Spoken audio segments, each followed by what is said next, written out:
நோன்பு கஞ்சிக்கு ஒரு சூப்பரான சைட் டிஷ் அப்படின்னா அது கறி வடை தான். நம்ம நோன்பு கஞ்சி மேலே சுட சுட இருக்கும்போது இந்த வடையை பிச்சு போட்டு அதை குடித்து பார்த்தோம்னா அதோட டேஸ்ட் அவ்வளோ அருமையாக இருக்கும். இந்த கறி வடையை தான் இன்றைக்கி நம்ம வீடியோவில் பார்க்க போகிறோம். இதுக்கு நான் ஒரு பவுல் எடுத்து அதில் ஒரு பெரிய ஸ்பூனுக்கு 3 ஸ்பூன் அளவுக்கு கடலைப்பருப்பு எடுத்திருக்கேன்.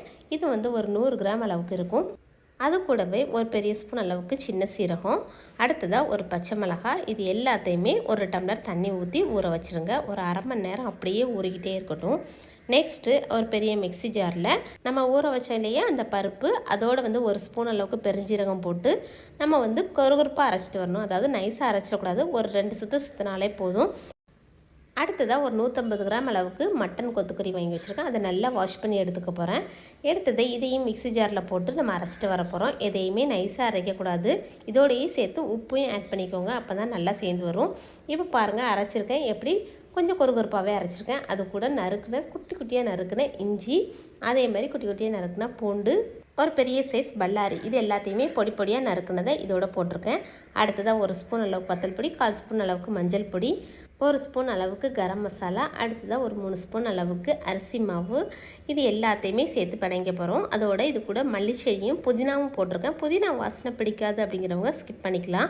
ஆனால் அந்த கறி வடையில் புதினா ஸ்மெல் வரும்போது நம்ம சாப்பிடும்போது சூப்பராக இருக்கும். இது எல்லாத்தையுமே நல்லா கை வச்சு பிசைஞ்சு விட்டுக்க போகிறோம்.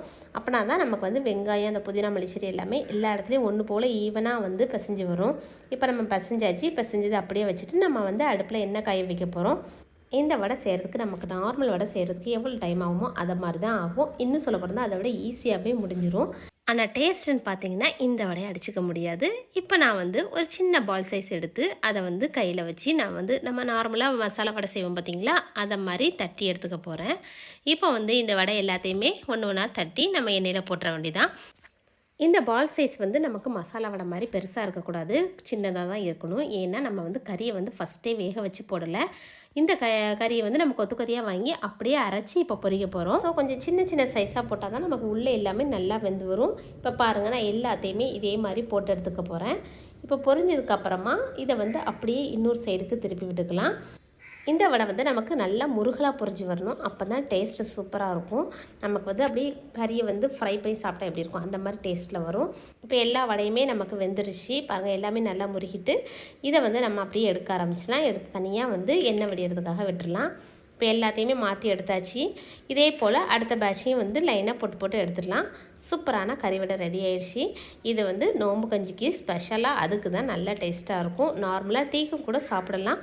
ஆனால் நோம்பு கஞ்சியோட சூப்பராக மேட்ச் ஆகும். ஏன்னா நமக்கு கஞ்சி கொஞ்சம் மைல்டாக இருக்கும். இது நல்ல மசாலா வாசனையோட கறி ஸ்மெல்லு, அந்த டேஸ்ட்டு எல்லாமே இதுக்கு ரொம்பவே சூப்பராக சூட் ஆகும். நீங்களும் கண்டிப்பாக இதை ட்ரை பண்ணி பாருங்கள். ட்ரை பண்ணிவிட்டு எப்படி இருந்தது அப்படிங்கிறத மறக்காமல் கமெண்டில் சொல்லுங்கள். அண்ட் பிடிச்சிருந்ததுன்னா மறக்காமல் ஒரு லைக் போட்டு எங்களுடைய சேனலையும் சப்ஸ்கிரைப் பண்ணிக்கோங்க. தேங்க்யூ.